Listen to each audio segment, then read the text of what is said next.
భారత్ పై America అధ్యక్షుడు Trump సంచలన వ్యాఖ్యలు చేశారు. భారత్ కు $21 మిలియన్ సాయం ఎందుకు ఇవ్వాలని ప్రశ్నించారు. భారత్ దగ్గరే చాలా డబ్బులున్నాయన్న ట్రంప్ అమెరికాపై భారత్ భారీగా పన్నులు వేస్తుందంటూ అక్కసు వెళ్లగక్కారు. తనకు భారత్ ప్రధాని మోదీపై గౌరవం ఉందంటూనే వారి ఓటర్ల సంఖ్యను పెంచేందుకు అమెరికా సాయం చేయాలా అని ప్రశ్నించారు. అమెరికాలో దిగుమతయ్యే వాహనాలపై ఏప్రిల్ 2 నుంచి 25% సుంకం విధిస్తామన్నారు.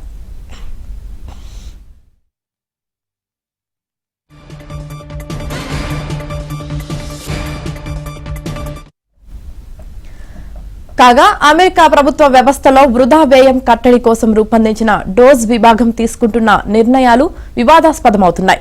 మస్క్ నేతృత్వంలోని డోజ్ విభాగం ఫిబ్రవరి 16న జాబితా ప్రకటించింది. అందులో భారత్లో ఓటర్ల సంఖ్యను పెంచేందుకు ఉద్దేశించిన నిధులను కూడా రద్దు చేసినట్లు ప్రకటించింది. బంగ్లాదేశ్, నేపాల్కు కేటాయించిన ఫండ్ను కూడా రద్దు చేసింది. ఈ నిర్ణయాన్ని ఇప్పుడు ట్రంప్ సైతం సమర్థించడం చర్చనీయాంశమైంది. అమెరికా పన్ను చెల్లింపుదారుల డబ్బును ఎందుకు ఇవ్వాలంటూ ఆయన ప్రశ్నించారు. వ్యాఖ్యలు చేశారు. భారత్ కు $21 మిలియన్ సాయం ఎందుకు ఇవ్వాలని ప్రశ్నించారు.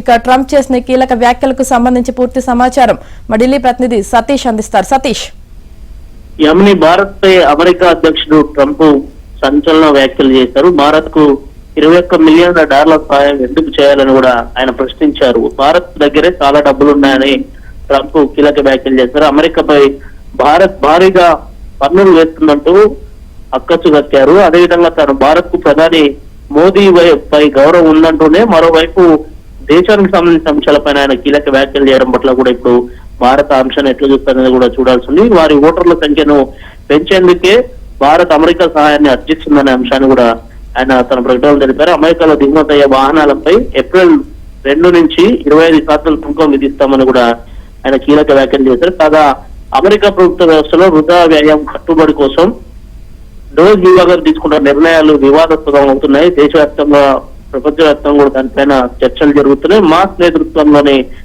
డోజ్ విభాగం ఫిబ్రవరి 16న ఒక జాబితా ప్రకటించింది. అందులో భారత్ లో ఓటర్ల సంఖ్యను పెంచేందుకు ఉద్దేశించిన నిధులను కూడా రద్దు చేస్తున్నట్టు కూడా స్పష్టం చేసింది. ఇక బంగ్లాదేశ్, నేపాల్ సైతం కూడా అలాంటి ఫండ్ నే కూడా రద్దు చేస్తూ కూడా కీలక నిర్ణయం తీసుకుంది. ఇప్పుడు ట్రంప్ సైతం దాన్ని సమర్థించడంతో చర్చనీయాంశంగా మారిపోయింది. అమెరికా పన్ను చెల్లింపుదారుల డబ్బులు ఎందుకు ఇవ్వాలంటూ కూడా ప్రశ్నిస్తున్న నేపథ్యంలో ఇటీవలనే ప్రధాని మోదీ అమెరికా పర్యటన ముగించుకొని భారత్ కు వచ్చారు. వచ్చిన కొద్ది రోజులకే ఇలాంటి కీలక వ్యాఖ్యలు చేయడం, ఓవైపు భారత్ ను తగ్గిస్తూనే మరోవైపు ప్రధాని మోదీ మాత్రం ఆయన అంటే గౌరవం ఉందని కూడా ట్రంప్ చేసిన వ్యాఖ్యల పట్ల ఇప్పుడు భారత్ ఎట్లా స్పందిస్తుందో కూడా వేచి చూడాల్సి ఉంటుంది. Right, thank you Satish.